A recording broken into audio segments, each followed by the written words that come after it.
मेरा नाम नमस्ते सर, मेरा नाम अदिति सिंह है और मैं हिंदी ऑनर्स की छात्रा हूँ। मेरा सवाल आपसे ये है कि अगर आपको भारत का एजुकेशन मिनिस्टर बनने का अवसर मिले तो आप हिंदी को लेकर कौन से नए बदलाव करना चाहेंगे या कौन सी नई पॉलिसीज़ को इंट्रोड्यूस करना चाहेंगे? पहली बात तो ऐसा होगा नहीं, है ना? कोई मुझे क्यों बनाएगा। लेकिन अगर मैं इस हाइपोथेटिकल सिचुएशन में चला ही जाऊं कि मैं भारत का शिक्षा मंत्री बन जाऊं, इसमें एक समस्या ये है कि भारत में शिक्षा संवर्ती सूची का विषय है। संवर्ती सूची का मतलब है कि केंद्र सरकार के पास शक्तियां सीमित हैं, राज्यों की अपनी शक्तियां हैं। तो सबसे पहली बात, मैं राज्यों पर थोपूंगा कुछ भी नहीं, मैं सारे राज्यों के शिक्षा मंत्रियों के साथ संवाद करूंगा। मैं उन सबको प्रेरित करूंगा, समझाऊंगा। मैं उनसे कहूंगा कि तमिलनाडु में मेडिकल साइंस तमिल में होनी चाहिए, कर्नाटक में कन्नड़ में होनी चाहिए, हिंदी क्षेत्र में हिंदी में होनी चाहिए, हिंदी में नहीं इंग्लिश में होनी चाहिए, ऐसी कन्नड़ प्लस इंग्लिश में होनी चाहिए, तकनीकी शब्द अंग्रेजी में रहे। और वो शिक्षा सिर्फ मेडिकल साइंस क्यों, इंजीनियरिंग भी, लॉ में भी, जुडिशरी में भी। मैं ये भी चाहूंगा कि भारत के हर एग्जाम में, केंद्र के हर एग्जाम में अंग्रेजी और हिंदी का समान महत्व होना चाहिए और राज्य स्तरीय हर परीक्षा में उस राज्य की राजभाषाओं का सम्मान होना चाहिए।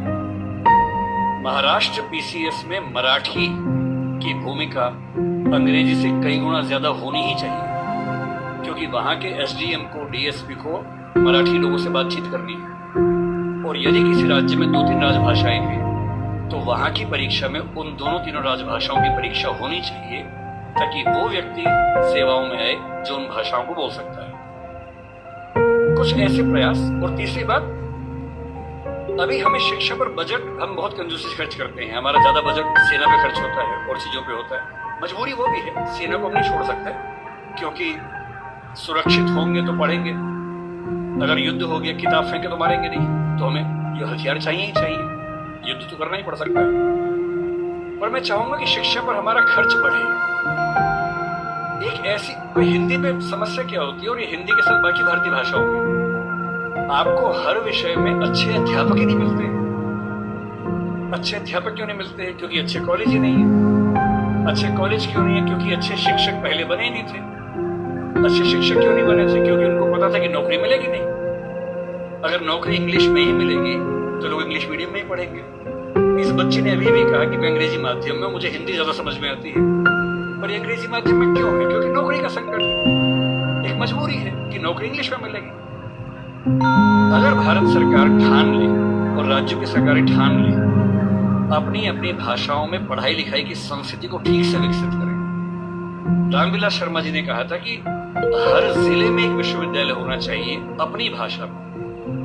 आंध्र प्रदेश के हर जिले में एक तेलुगु विश्वविद्यालय हो, जो उस जिले की विशेषताओं को केंद्र में रखकर ज्ञान विज्ञान कौशल का विकास करता हो।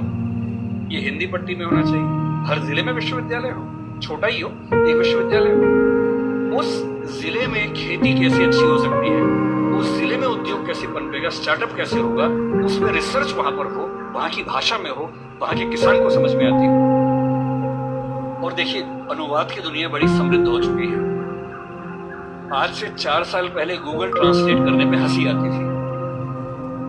आज क्रिएटिव ट्रांसलेशन छोड़ दीजिए, तथ्यों का अनुवाद मैं तो अक्सर लगभग रोज इस्तेमाल करता हूं। हम जिस संस्था में काम करते हैं दृष्टि में, हमारी राजभाषा हिंदी भी अंग्रेजी भी है, और मैं सुनिश्चित करता हूं कि हमारी संस्था में जितने भी नोटिफिकेशंस आएंगे पहले हिंदी में आते हैं, फिर अंग्रेजी में आते हैं। मैं खुद बनाता हूं, दोनों भाषाओं में बनाता हूं। पहले हिंदी में, गूगल ट्रांसलेट में जाता हूं, 1 सेकंड में अनुवाद हो जाता है, फिर उसको चेक करता हूं। आश्चर्य आपको होगा कि पहले 40-50% सही होता था, आजकल 95-97% सही होता है। मुश्किल से 2 साल रुक जाइए, ये मामला 100% का होने वाला है। जिस दिन 100% का हो गया, उस दिन हिंदी वालों का ये बहाना खत्म हो जाएगा कि हिंदी में कंटेंट नहीं है। आपको अंग्रेजी का जो अखबार पढ़ना है, आज से 2 साल बाद पता क्या होगा? आप नेट पे जाएंगे, द हिंदू मान लीजिए पढ़ना है आपको, आप द हिंदू पे जाएंगे, नीचे क्या लिखा होगा, कौन सी भाषा में पढ़ेंगे, सारी भाषाओं के नाम होंगे, यहाँ तक कि स्पेनिश और फ्रेंच भी लिखा होगा। आप हिंदी क्लिक करेंगे, पूरा अखबार हिंदी में आएगा आपके सामने। फिर क्या बहाना बचता है? दुनिया की जो भी किताब पढ़नी है, एक टैबलेट आपके पास होगा या बुक रीडर होगा, दुनिया की जो किताब पढ़नी हो अपनी भाषा में आप पढ़ेंगे और अनुवाद की समस्या रत्ती भर नहीं होगी। मुश्किल से 5 से 10 साल के बाद ऐसी डिवाइसेस आ जाएंगी, ईयरफोन लगा होगा आपके कान में। आप जैसे मैं भी जब विदेश में जाता हूँ, जहाँ अंग्रेजी चलती है वहाँ दिक्कत नहीं आती। अब जैसे मान लीजिए मैं ऑशविट्स, एक आपने सुना होगा जहाँ नाजी अत्याचार हुए थे, मैं 2 दिन पहले पोलैंड में वहीं गया हुआ था। वहाँ हर चीज़ पोलिश भाषा में लिखी हुई थी, कहीं कहीं अंग्रेजी थी। अब समझ में नहीं आ रहा कैसे पढ़ूं। गूगल ट्रांसलेट पे जाके कैमरा ऑन करना है, लैंग्वेज में आपने कर दिया पॉलिश टू इंग्लिश। आप कैमरा जहाँ जहाँ ले जा रहे हैं पॉलिश इंग्लिश में कन्वर्ट होकर दिख रही है आपको, कोई समस्या ही नहीं है। वो सारी पॉलिश लिखी है, मैं सारा अंग्रेजी में पढ़ रहा हूँ, कहीं कहीं हिंदी में पढ़ रहा हूँ, सब कुछ हो चुका है।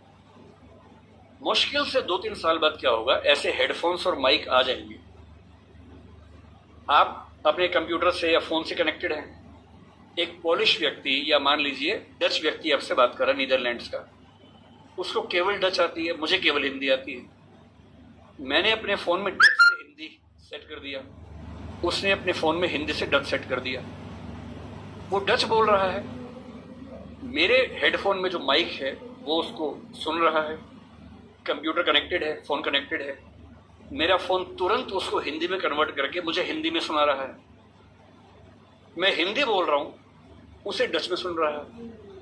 और ये मैक्सिमम अगले 5 साल का मामला है। 5 साल बाद बेबीलोन की मीनार बन जाए।